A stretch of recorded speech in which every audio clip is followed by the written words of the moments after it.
Ayan guys, dito na rin po tayo sa kung paano po tayo mag-withdraw.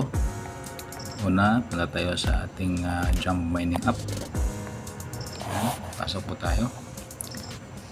Ayan, sa dashboard nyo, tingnan nyo po yung withdraw.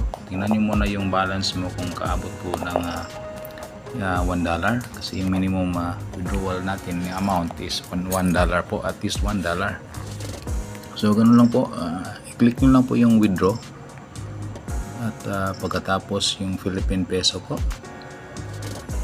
tapos input mo yung kung magkano yung i-withdraw nyo. Kung halimbawa $1, $2, i-click nyo lang po dyan sa input na yan. Yan, sa halimbawa $1, ganun. Tapos i-fill up nyo po yung bank name guys. Sa bank name meron po dalawang option dyan, GCash at saka yung Maya. Halimbawa kung GCash yung pinaganuhan nyo, GCash lang po, tapos done, tapos input nyo yung number, GCash number, tapos name ng may-ari. Ganun lang po kasimple guys. Tapos click yung withdraw now, ganun, yun lang po. Tapos na kaagad yun.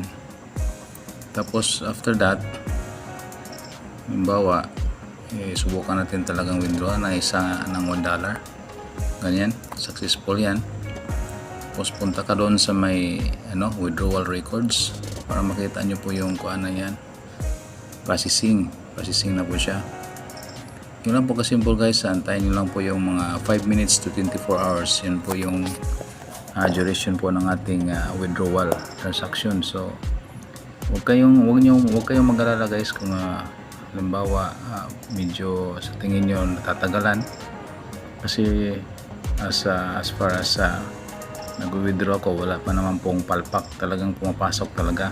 Hindi ka lang pare-parehas ang oras, pero malayo na po yung sa akin, malayo na po yung 2 oras.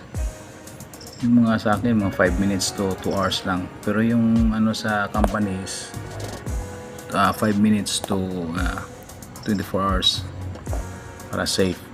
So ganun na po kasimple guys. Makikita nyo dito yung withdrawal records. Yun lang po. Thank you.